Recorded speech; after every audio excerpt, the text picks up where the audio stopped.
For this activity, you're going to be needing to use the Ocean Atmosphere and Climate Sim. Right? Once you're there, you're going to use wind map mode and select surface for temperature. So let's set that up. So in your simulation, we want to use wind map mode. So in the top left, click the 3 bars, then go to wind map.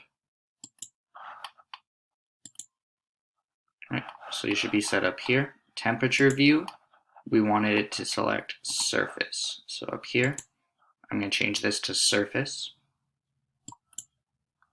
All right, so we should look like this. Then you can go ahead and press play to observe the currents. All right, so now we'll go ahead and get started. All right. So now we need to complete mission 1, which says find a location that has a warm ocean current passing by. Make a change to the wind so the air temperature of this location becomes cooler. So what you're going to do is look somewhere on here that has a warm ocean current that's making it warm.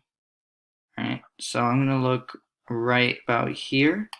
We have warm currents are coming up here. So I'm going to take one of my sensors right here to location 5. That's what I'm going to use as my location. All right, so now you need to change something to make this place colder. So right now it's 24 degrees Celsius. It has warm water coming by, making it warmer. Right? You can either change the winds, wind direction, right? Somehow to make this place colder. So go ahead and make that change, and then you'll answer right here, what change did you make to change the air temperature? And then answer number 2. All right, go ahead and good luck.